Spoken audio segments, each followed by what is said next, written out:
Utah's first TV station. ABC4 News at 5 starts now.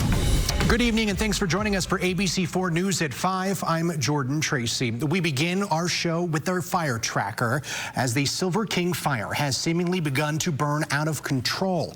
The fire is located in Piute County, a few miles, but still uncomfortably close to Marysville. Since our last update, here's how quickly things have gotten out of hand. When first reported on this fire yesterday, it had burned about 686 acres. Today, that number has ballooned to over 5,400 acres. Fire crews are utilizing multiple air tankers, helicopters, and ground resources to block the fire from a southern or eastern expansion towards populated areas. A red flag warning remains in the area as high temperatures, low humidity, and blustery winds makes for tinderbox conditions. And not much further south is the Little Twist fire. Fortunately, significant progress has been made to contain the flames there. This fire is also burning uncomfortably close to a town just a few miles west of Circleville.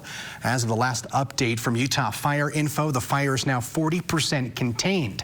Fire crews are still managing and maintaining fire lines while putting out pocket fires burning within the perimeter. Since significant progress has been made, updates will slow to only significant changes. We'll keep you updated when we receive new information. We also received reports of a new fire burning also in southern Utah, this time in Kane County, south of Bryce Canyon. It's being called the Deer Springs Fire.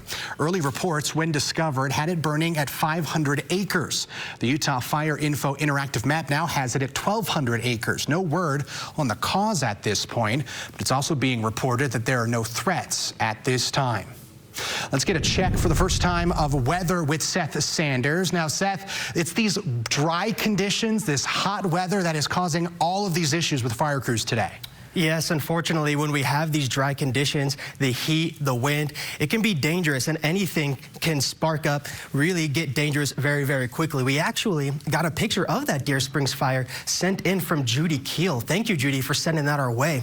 Fire alerts are in effect. We have red flag fire warnings for southern Utah, central Utah, even portions of the northeast corner of the state. That's going to expire in a few hours, 9 p.m. tonight. We see winds of 35 miles an hour, and we've seen humidity drop as low as 1% in some of these areas. And unfortunately, we don't have any wet weather on the way to tame these fires. High pressure has been in control and is keeping the western United States very dry. And it's also starting to crank the temperatures up. Southern Utah's already feeling the heat, 112 degrees in St. George, 107 in Lake Powell. That's a little too warm for me. Up here in the north, we're staying right around seasonable temperatures, 91 degrees in Salt Lake City. And there is more heat on the way. National weather services across the nation have issued heat alerts for regions all the way across the western U.S.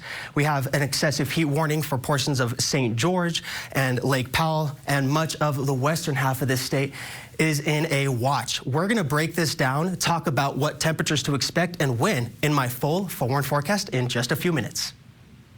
All right, Seth, thank you. Now, across Utah, health experts are wanting people to brace themselves for this week's upcoming heat wave. For more on all the ways to stay safe in the coming days, we go live to our Jonathan May in Salt Lake City. Now, Jonathan, what can you tell us from health experts? What are they telling you?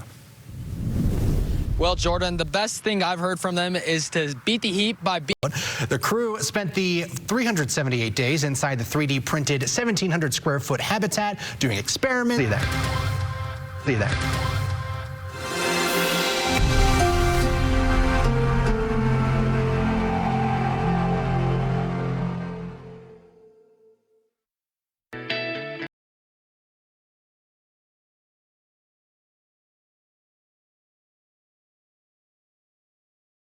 An hour with IV therapy. The benefits are immediate.